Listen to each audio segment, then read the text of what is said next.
இவ்வளவு காலகட்டத்தில் தமிழ்நாட்டு முதலமைச்சர் மாண்புமிகு ஐயா ஸ்டாலின் அவர்கள் திராவிட பொங்கல் வைக்கிறார் என்றால் எப்படி?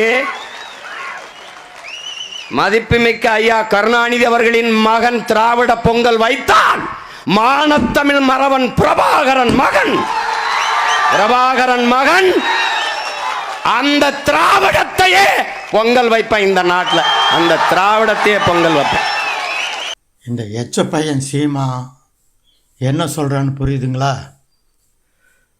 தமிழக முதல்வர் ஸ்டாலின் பொங்கல் வச்சா அவரை கொலை செஞ்சிருவேன்னு சொல்லாமல் சொல்கிறார். கொலை செய்கிறது சீமான் ஆகிய நான். தமிழக முதல்வர் திராவிட பொங்கல் வைத்தால் அவனை கொலை செய்து விடுவேன் என்று நேரடியாக சொல்லணும்.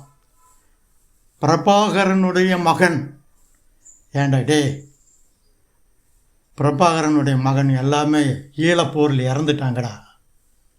அவங்க இறந்தவங்க எப்படிடா வந்து நம்ம ஸ்டாலினுக்கு அது கொலை செய்ய வருவாங்க? நீ உண்மையாக ஒரு ஆண்மையுள்ள மகனாக இருந்தா, நீ ஒரு உண்மையான மலையாளியாக இருந்தால் நீ என்ன சொல்லியிருக்கணும்? திராவிட பொங்கல் வைக்கக்கூடிய தமிழக முதல்வர் ஸ்டாலினை நான் கொலை செய்வேன் என்று நேரடியாக சவால் விட்டுருக்கணும். அதை விட்டுட்டு ஏன்டா இப்படி ஒரு பொம்பளை பின்னாடி மறைஞ்சு நின்று பேசுகிற மாதிரி பேசுகிற? இந்திய நிலப்பரப்பு முழுதும் பிராமணர்கள், ஆனால் தமிழ்நாட்டில் மட்டும்தான் எதிர்ப்பு. காரணம், அவனுக்குள்ள இருந்த அந்த பரம்பரை பகையை ஊதிவிட்டு குளிர் கஞ்சிட்டான். நுட்பமா இந்த அரசியலை புரிஞ்சுக்கணும்.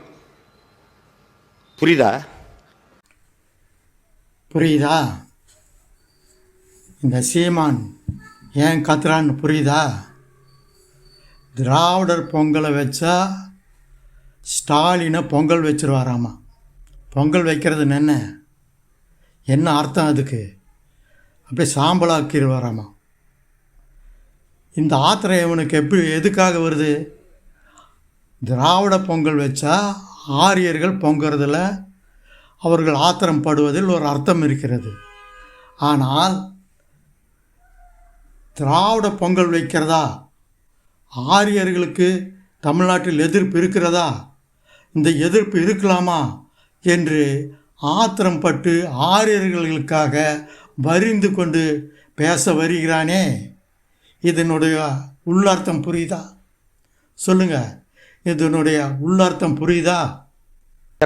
திராவிடம் ஆரம்பித்தோன்னா இவனுக்கு என்னென்னா, ஒரு ஆகச்சிறந்த மொழியை வச்சுருக்கான் அவன். இந்த தமிழ் பயிலுக உலகத்தின் மிகச்சிறந்த மொழி, மூத்த மொழியை வச்சுருக்கான். ஆகச்சிறந்த இலக்கிய வளமை கொண்ட செறிவு கொண்ட ஒரு மொழியை வச்சுருக்கான். அது அறிவு களஞ்சியமாக இருக்குது, பொக்கிஷமாக இருக்குது. அது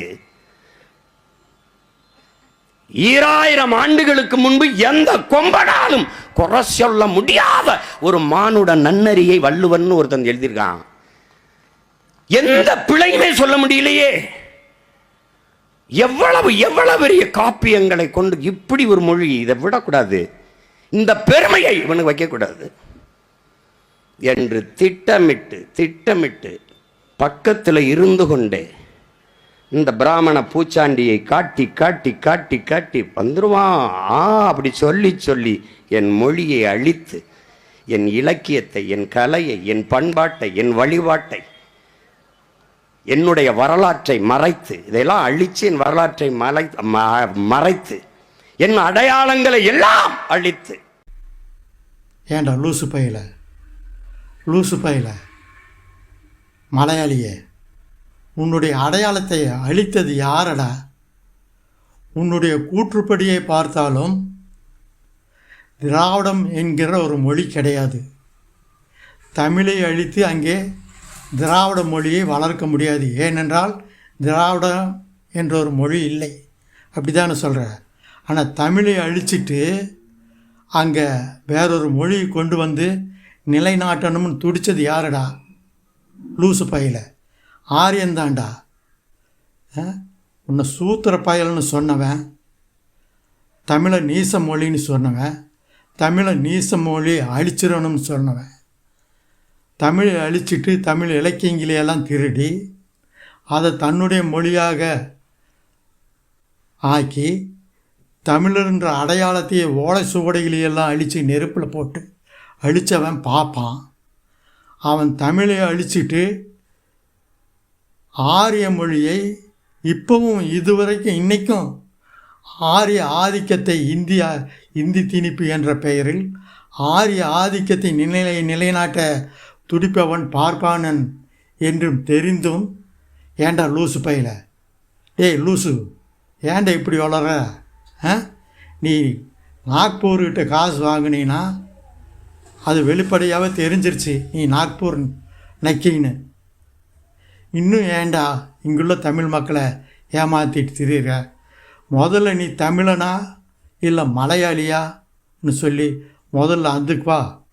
அப்புறமா நீ திராவிட கோட்டையை தகர்க்கிறதுக்கு கடப்பாறையை தூக்கிட்டு வா. ஆனால் ஒன்று, திராவிட கோட்டையை தகர்க்கிறதுக்காக நீ தூக்கிட்டு வரும்போது, கடப்பாறையை தூக்கிட்டு வரும்போது அந்த கூட்டத்தில் எச்ச ராஜாவும் இருக்கணும். அவன் கையில் கடப்பாறையை கொடுத்து திராவிட கோட்டையை தகர்க்க அவனுடைய தலைமையில் நீ வரணும். அந்த என்ன படம், கந்தன் மலை படத்தில் நாத்திகம் பேசுகிறவனை கழுத்தை வெட்டி வீசி எறிவான்ல எச்சராஜான்ற கேரக்டர்.